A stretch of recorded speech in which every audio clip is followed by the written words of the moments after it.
Welcome to Wine Soundtrack USA. Listen to the passion with which producers narrate their winery and their world in 30 answers. Discover their stories, personalities, and passions. Hello, friends and listeners of Wine Soundtrack. This is Allison Levine, and today I am in the Russian River Valley with Diana and Peter Merriam of Merriam Vineyards. Welcome.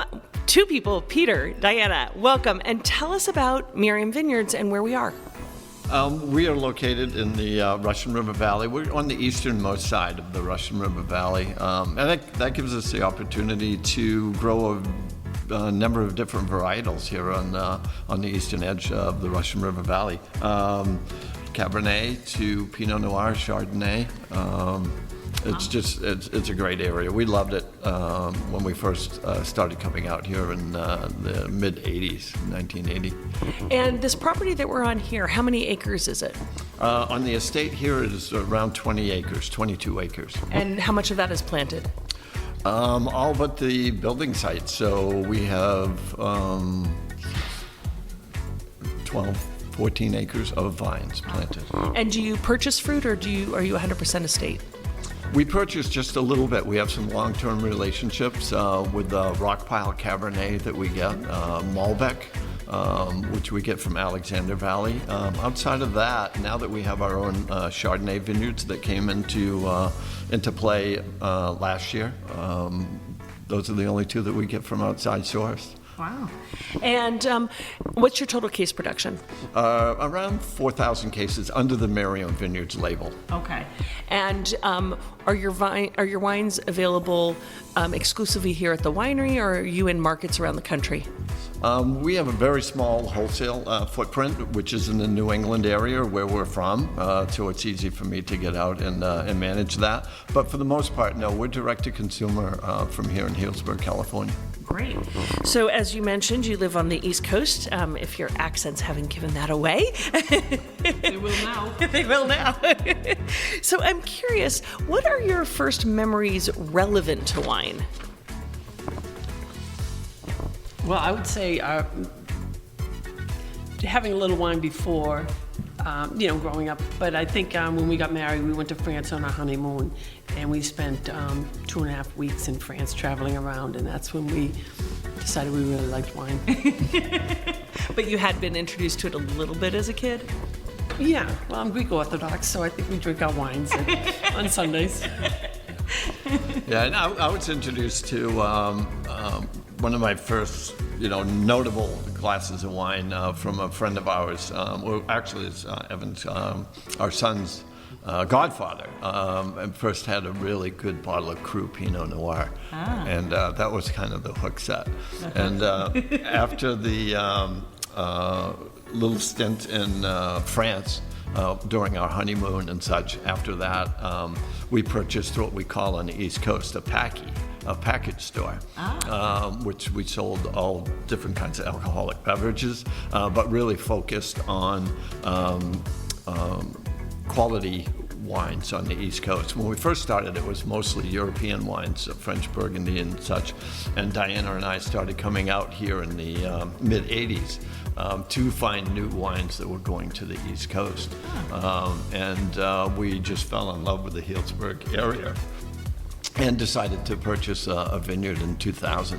So we started with 12 acres of vineyard land, and that was it. And so you had a little retail shop in wine, and then got into it. So I'm curious. We all have those aha moments. You just mentioned one of those significant wines that played a part. Is there a wine that comes to mind as one of those aha wines for you, and whether it was the people you were sharing with, or the place you were, or maybe it set your mind into a different, grape variety or a place? But what was that aha moment for you? I think actually on a honeymoon when we were in the south of France and had I think it was a 1978 Mouton Rothschild. Okay. That was, I'd agree. So that It's all come back to me. And it all goes downhill from there. That was pretty good. But there's actually a pretty good backstory on that. We were at a wine dinner on Nantucket for the Nantucket Wine Festival. And some friends of ours decided that they weren't going to a Mouton Rothschild wine dinner. And the long story short, it went around the table, who's who and all that and stuff, and I got nothing, you know. we own a winery in California, and I'm like, oh, you know, the best bottle of wine that I ever had was on our honeymoon in the south of France, and it was a 1978 Mouton Rothschild. I love it. And the host went downstairs, or sent somebody downstairs, and presented us with a 1978 Mouton Rothschild from his wine cellar. Let me ask you something. Did you open it and drink it then? No, we were at a party with, it must have been 20 other couples. And we're the one that weren't supposed to go. We won the prize. Well, so do you still have that bottle today? Yes. You haven't opened it? No. Because I'd be curious if it's as good or better than what you remember on your honeymoon. Oh, That's interesting. Yeah. So, you know, you've obviously traveled around. I mean, if your first wine experience was France and Mouton Rothschild, and you've traveled around the world and you came out here and you sold wine. If we come into your home on the East Coast, or even here, what kind of wines would we find in your cellar? What are you guys drinking? What do you like to drink? Do you have a house palate, or do you drink domestic? I tend to like the Pinots, the Sauvignon Blancs or a Pinot Noir. From anywhere in particular? Well, lately it's been from Merriam Vineyards, but yes. Little house palate? Now I'm picking up what you're putting down. Yes, the house palette would be the Merriam Pinot Noir. What other kind of wines do you have in your wine cellar? Yeah, well, fortunately, having my package store on the East Coast, one of the reasons behind it, I think, was so that now we can buy for our wine cellar at a wholesale price rather than retail. And we really enjoy, on anniversaries, birthdays and such like that, to go down and get vintage wines that we can do house parties, with food and wine pairings with friends and such. So what countries do you have? What do you collect? Oh, most of it, as I mentioned, is French Burgundies and Bordeaux, but I have a large collection of California wines, going back, for instance, Napanook, Inglenook, BV, Heinz, all of them which go back, Robert Mondavi, Opus since, their first offering. So some of them go back into the 60s. Wow. So have you opened anything recently that drank really well? That's a good question.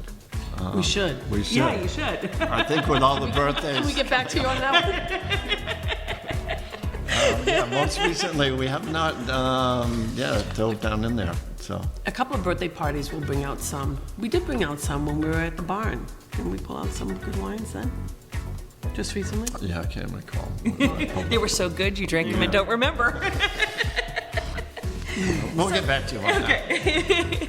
So you're having sold wine and collecting wine, and obviously you're growing grapes here, and like you said, a little different than what people think Russian River, because you're growing Merlot and Bordeaux varieties out here. Do you think there's a such thing as a perfect variety? I think, varietally speaking, I think our Merlot is a benchmark. Really? Yeah. We started with Merlot in 2000 when we bought the vineyard, Windacre Vineyard on Limerick Lane. And it's just such a diverse soil content on that vineyard site that we really have a benchmark Merlot. And do you think Merlot is a perfect variety, or it's a perfect variety here? It's a perfect variety here. In Palmeral and Saint-Emilion in France and stuff. I mean, obviously those are the benchmarks. With the likes of Petrus and such like that. So variety, perfection is really about place and grape. It's not just a grape on its own.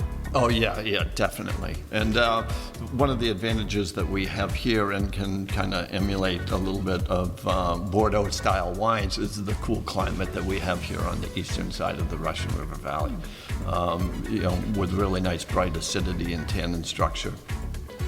So, yeah, our Bordeaux varietals are great. Cabernet Franc is one of the top red wine selling wines that we have here, aside from Pinot Noir. Wow. Cabernet Franc is somewhat of a cult wine that we have been producing since 2002.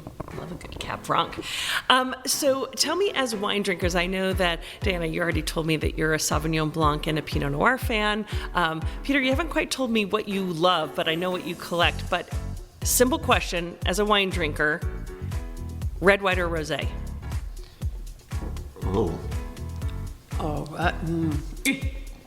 White.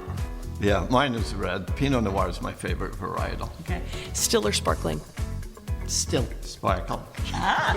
Well, it means you drink a lot of good things together. I just have to laugh. You're like, you're not in sync right now. We're not in sync. No, I think that's really good. I mean, if you were planning a romantic evening, what kind of wines would you bring out to make for a romantic evening, especially considering that, you know, certain things please others more than others? But I think the Pinot, because I think it's lighter. He tends to like the heavier reds, and I did before, but I like the lighter reds now. So I think a Pinot would go with a lot of different things. Yeah, I would agree. I would seek out, a really good French Burgundy if our Three Sons Pinot Noir wasn't available. But yeah, I think, Pinot Noir for sure. Well, that's how we set a romantic evening. That's how we find a compromise. You can do a Pinot Noir bubbles, so that kind of hits two tones too. We do. And you make one? Yes, we make one. do. Every 5 years, is it? Yeah, we've done, this will be our second time for our anniversaries. We did on the 15th anniversary, and we'll do a bottling on the 25th anniversary. Wow. So that's in dressage right now. Wow. Yeah. Well, see, there you go. So, you said that you open up wines on special occasions and, dinner parties and celebrations. Good wine. Good wines. But you open up wines all the time, right? Daily, on a daily basis. So when it comes to pairing wines with your meals, how do you approach that? Do you follow any rules, or is it just whatever you want to drink and it just happens to be that? Well, back before we had kids, after we got married, we would do wine dinners, and I'd say, I'm going to make this.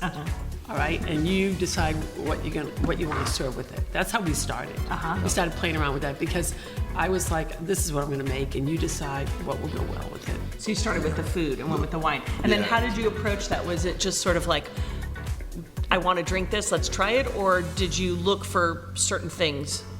Oh, definitely look for certain things, and the quality of the nuances of the wine that would pair with Diana's cooking for sure. And has there been any reversal now where you pick the wine and then say, this is what we're drinking, let's figure out what we're eating? We do that, but we get a caterer. Yeah. Fair enough. Take the pressure off yourself. Here, batch this. Especially if it's a 5-course meal. It's catered. Yeah. Love it. So for somebody who hasn't had the pleasure to taste your wines yet, what do you think they're missing out on? I think the minimalist approach to making the wines, very little intervention, from the vineyard to the winemaker, William Weiss. We really start in the vineyard, and we've been doing it since 2000. And you're certified organic? We are on the estate. It's certified organic, and the 2 other vineyards that we have are certified sustainable farming. So I think it all starts in the vineyard, it just makes it easier on the winemaker. You do have certain years where it's difficult, heat waves or rain during harvest. You always have to deal with that. But, our philosophy is that it starts in the vineyard. So we really, really take care. And that's the reason why we have 50 acres of estate wines that we grow. We can control it all the way through. And of the 2 vineyards that I mentioned earlier with some Malbec and the Rockpile Cabernet, those are long-term relationships that we've had back, from 2008, 2009 with those growers. So they're on the same plate as us. Right. There's a common thing. So if space aliens were to land on your property right now, which of your wines would you want to welcome them with to say, this is Merriam Vineyards? Probably the Merlot. That's what we started with. Yeah, unless it's a hot day and they're like, cold wines, we'll give them a Greta Rosé. It's a rosé of... Rosé of Pinot Noir. Yeah. But I like that Merlot, what you started with. I mean, she's connecting the dots here. And we know sooner, like when we purchased the property down the street, what was it, 1999, 2000? Yeah. We bought the 12 acres and it was all Merlot. And, I don't know, 6 months later the movie Sideways came out, who everyone hated Merlot, and we were like, you've got to be kidding me. Like, what are the odds? But you held your ground. We did. You didn't pull up the Merlot. No. And you still make Merlot. Yes. We still make And people love it. And it's one of our most award-winning wines. Well, speaking of awards, what's your opinion of wine critics and scores? I think they're quite valuable, particularly on the marketing side and such. A lot of people live and die by the ratings. We do a lot with competitions against our peers and such, and we hold those quite valuable too. Best of class, gold medals and whatever. And it also helps the community too and the wine industry for those fees and such. Some of them go to really good organizations and such, the funding and that. So I love only a retail background guy can talk about how scores play such an important part in competitions. yeah, exactly. Yeah. I guess Nothing like a shelf talker. yeah, right. Also, when we first did our label, we had all the children with us, and we were looking at different labels, and Pete's like, which one do you think? And he asked the 6 of us, right? There were 6 of us, and he goes, no, I'm gonna go with this one. And we're like, why? He goes, well, because they're not on the shelf. This color green is not on anyone's label. Yeah. I'm like, well, why'd you ask us? Like, why? This was a trick question. Yeah. That was our old label. We have since rebranded just a few years ago. And it looks really nice. I don't see a lot of green labels as I look around your tasting room. No, it's totally rebranding with all the We're in the wine cellar. upgrades that we have with the outdoor dining experience, or wine tasting experiences and such like that. So Merriam Vineyards has just been reinvented or rebranded. Nice. And we're really, really excited about it. So, you've had this property for over 20 years now, and I know that you split your time between the East Coast and here and such, but in the time that you've been here, how much... We know that every vintage tells a different story. Here on the West Coast, we tend to be a little more consistent with sunshine and warmth. But how much variation do you see year to year? Is there a lot of continuity, or do you see big jumps? Oh, no, I think there's quite a bit of continuity, and I think it all goes back into the preparation in the vineyards and such like that. We do have years where we have really, like 2016, where we had a really major heat spike just prior to harvest, particularly on the lighter style wines and the Pinot Noir and Chardonnays. But aside from that, we are fortunate that it's consistent without being homogenized. We certainly let the wines speak for themselves, and we don't manipulate the wines whatsoever. And the really nice thing that we have with all of these different varietals, if we do have a little bit of a defect or a flaw or a deficiency, we can go to other wines and build up some acidity from another varietal and blend into the wines. And even in blocks, with Cabernet, for instance, we have 5 different clones of Cabernet on that 12-acre block. And some are all different clones, and you can kind of mix and match each one of those blocks to get your desired wine without going to the medicine bag, I call it. Right, without manipulating. Without manipulating it and stuff. We can do it with the various varietals that we have. And do you spend a lot of time walking through the vineyards, getting to know the vines? Oh, absolutely. Yeah. Damn it. That was a head shake on me. Do you walk through the winery and get to know the tanks? Yes. Yeah. But you do. You take a walk every morning. I do walk around it all the time. Yeah. And I wouldn't be able to tell you what variety. No, but do you talk to the vines? Do you have any communication with them? We leave that up to our vineyard manager and consultant, Steve. I think Steve definitely does. Steve does. Steve is one with the vines. But no, I love going out there and, kicking the dirt and, driving the tractor or whatever.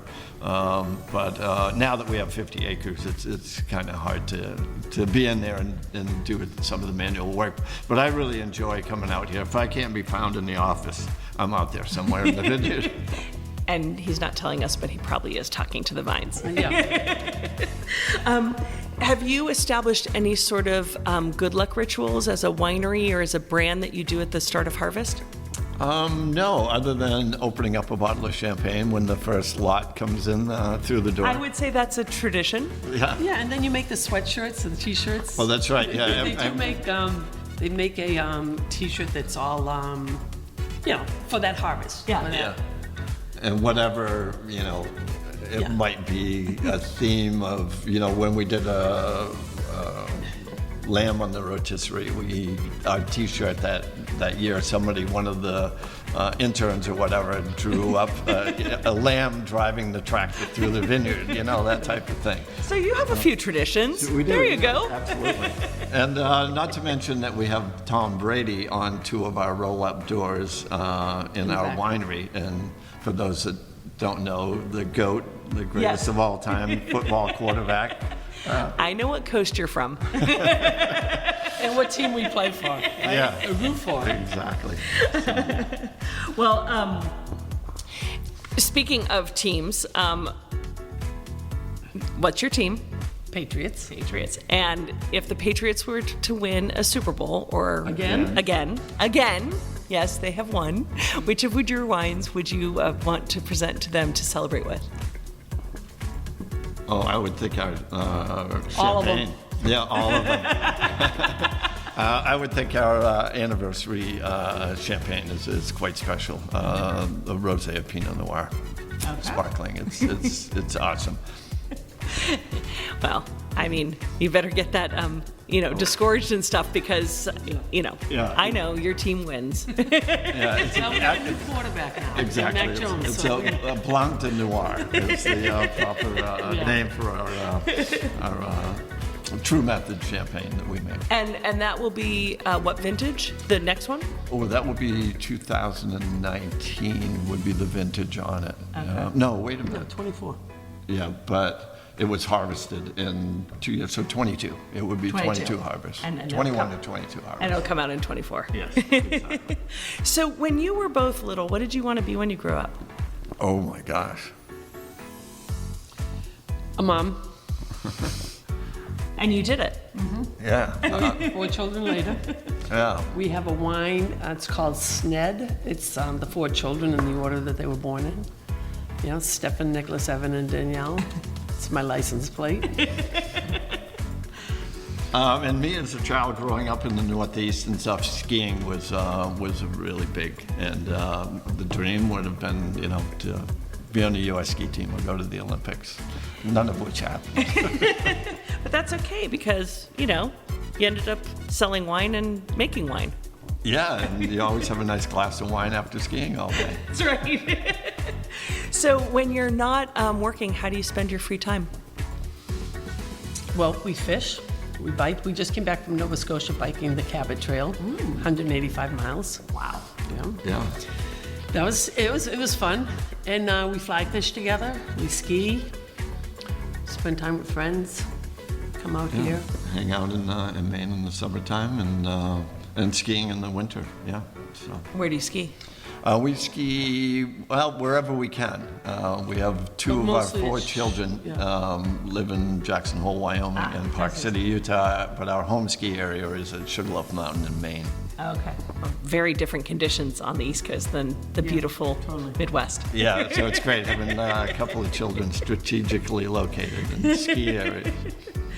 So, we're always given advice throughout our lives from teachers and parents and mentors and friends. Is there a piece of advice someone gave you along the way that you try to live your life by or work by? It can be related to the wine industry, but it can be related to life in general. Yes. that's a loaded question, because you'd have to go back to think like of everyone that you know. But I would think more so now.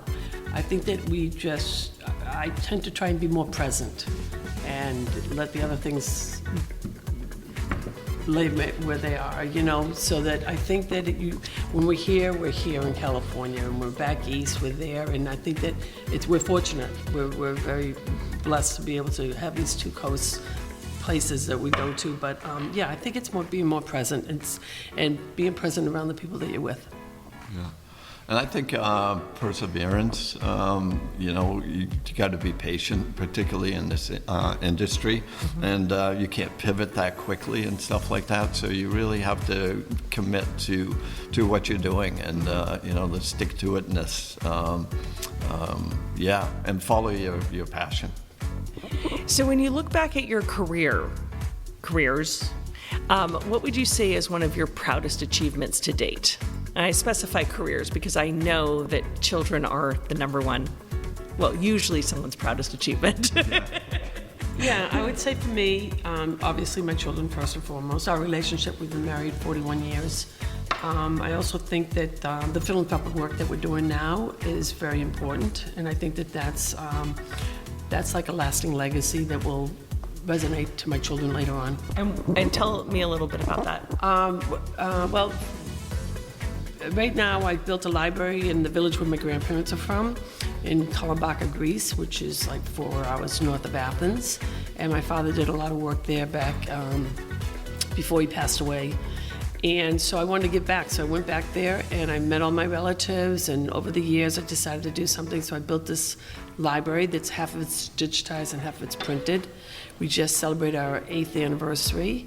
And it's exciting. Everything's about education, access, and opportunity. And we are teaching robotics and English classes, and we're giving IT lessons, and, we have book groups, and we just have a wonderful array of things that are going there. So that's really important to me. That's wonderful.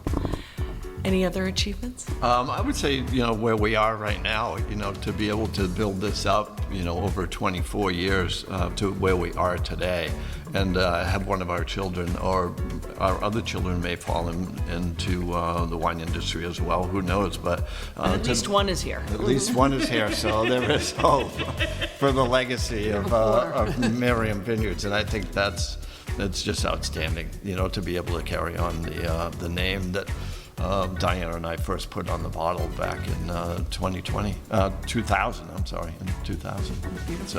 So we're sitting here at a big table, and there are a couple empty seats, and we've got bottles of Merriam Vineyards on the table. And who from any walk of life would you want to be sitting at this table enjoying your wines with you, living or deceased? Well, I think it would be really nice if my mom and dad were here, and Peter's mom was here, and his father and stepdad. I think that would be like a starter, just to say that this is what we've created. I think so. Yeah, my dad actually was the one that got me started in gardening, in Maine and stuff. We always had a plot, for a family garden and the whole neighborhood or whatever and stuff. And I think he would be proud of the agricultural side of it. There is a funny story, though. Maybe Alexis Lachine, too. Oh, yeah, Alexis Lachine, yeah. We were on our honeymoon, and we were traveling around, and we needed to find a book on, just so we can get around France, a guidebook. And we happened to go to this one winery, and there was a book. And it was written in English, and it was like the guide to the wines and vineyards of France. We didn't know, who wrote it or anything, so we went inside to buy it. I said to Peter, I'm going to go outside and just take some pictures. And next thing I know, this dog bit me. And I'm screaming, and Pete's like, oh my gosh. So the man comes out and he goes, quick, come into my chateau. And we go in there, he goes, take your clothes off. And I'm like, I'm not taking my clothes off. I'm like, why? True French. So he brings his secretary in and he goes, see if she's all right. And I had these brand new jeans on. So the dog didn't bite through the jean, but so we sit down and he starts talking. He goes, where you going? And he signs the book. And sorry for the doggish reception. Otherwise, may your visit to Pierre Lachine be a memorable one. And it's Alexis Lachine, and we leave, and then we're reading about his life and his story, and we go back, and he goes, oh, you're back for another leg, are you? And the dog came over and put his head on my lap, and I said, what's his name? He goes, Bacchus. And I was like, oh. Right. So long story short, we kept that book, and he wrote it so that whatever region you were in, he gave you phone numbers to hotels to stay at or inns to stay at, the best food that he liked in that area, what the wines were like. It was really wonderful. And he's never tasted your wine, has he? No. No. But we tasted a lot of his. Absolutely. So, complete this sentence for me. A table without wine is like... Stuck on a desert island. Yeah, a little boring, a little quiet. Well, speaking of a desert island, if you were being sent to one, deserted island, because the weather conditions are really at not a question. What 3 wines would you want to take with you? Oh. Any 3 wines. Come on. Oh. Pomeranian. Yeah, I would say a Chardonnay, one of the best Chardonnays that you could get anywhere in the world. Anyone in particular? It's the Sauvignon Montrachet. It's your deserted island. You can take whatever you want. Some Mouton Rothschild. Yeah. 1978. Yeah, 1978. And you would probably have a Pinot Noir. Yes, from France. Anyone in particular? Petrus, is it? No. No, that's Merlot. Oh, sorry. Does it begin with a P? Pommard. Yeah. Pomard. Yeah. Which we have Pommard. We have Pommard vines in our vineyard. I knew it was a P. Okay. By Domaine Ramonti Conti. Yes, but of course. Yeah, right? So, we always play a little game at the end of the podcast where we pair wine with music. Wine conjures up emotions in us, as does music. Based on your wines that you have, I'll name a couple of them, and you tell me what it makes you think of or what you'd want to listen to. You can be very generic and give me a genre. You can give me a very specific song. It's up to you, and I'm curious. Both of you have to give answers to this one. Because she's a country gal. So I've been sipping on your rosé of Pinot Noir. So let's start with that one.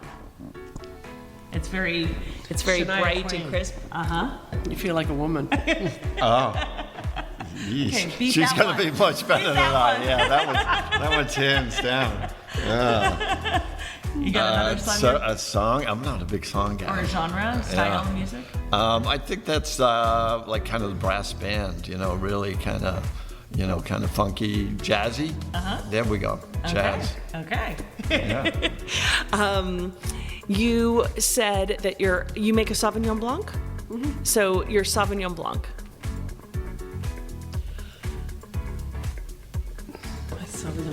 I think of my daughter Danielle. Let me think. Why do you think of your daughter Danielle? Well, for Sauvignon Blanc? that's named after her. Ah. So it used to be the Danielle Sauvignon Blanc. Oh, a song. Yeah, I don't know a song, stuck. but I would be like Brazilian or some tropical type music and stuff because of the aromatics of that wine. Yeah. Ah. I'm going to pass on that. Okay. Your Pinot Noir. My 3 sons, I would think, I'm not really good at this. Wait a minute. My 3 sons. Besides calling them Batman, Bam Bam, and Dennis the Menace when they were little, what would I do? That would be something. Cartoon music? Oh, the Flintstones, who knows? I don't know. I'm not good at that. Yeah, I'm not either. Rolling Stones, honky tonk women. There you go. Okay. Shelter, maybe. Okay, and last one, your Merlot. The Merlot that you have stood by post sideways. Yeah. Stand By Me. Yeah, that'd be like a Frank Sinatra tune, real classic. Yeah. See, that was easy for the two of you right Yeah. there. That last one. It's over. I won't make you do any more. But I do have one more question for you, and then one more for you to give us, and that is, what winemaking region in the world is at the top of your bucket list to go explore? Where do you want to go? Oh. I would say New Zealand. I would really like to go there. We were down in South America fishing, although we really weren't on we were like really in the middle of nowhere, had a little wine with us, but it was delicious because when you're fishing and Of course it's good. yeah. But I would think New Zealand would be really nice. Yeah, I would have to agree with New Zealand. It's kind of a unique area, and also we had mentioned that we'd love to fish and ski, so I would love to go there. Triple whammy, do all the three whammy, nights. Yeah, do some wine tasting, some skiing, and some fishing would be awesome. And if people want to come here, how can they find Merriam Vineyards, and what will they find if they come here? Yes, you can find us at merriamvineyards.com. And what you'll find is a really friendly, family-oriented winery with self-guided tours, or we can schedule a tour for you and such. But I think the biggest part of Merriam Vineyards is you feel like family when you come in. If not, definitely when you go out. Well, it's just beautiful. As you said, you've had a rebranding, and there's this beautiful landscaping, outdoor areas to sit in, lots of greenery, a beautiful tasting room inside. Definitely a place to come when you're in the Russian River Valley. And if you want to get away from the Pinot, have some Merlot, come to Merriam Vineyards. Absolutely. Well, Diana and Peter, thank you for being on Wine Soundtrack. Thank you for joining us today. And I think it's time for a little wine. Cheers. Cheers. Thanks for listening to a new episode of Wine Soundtrack USA. For details and updates, visit our website, winesoundtrack.com.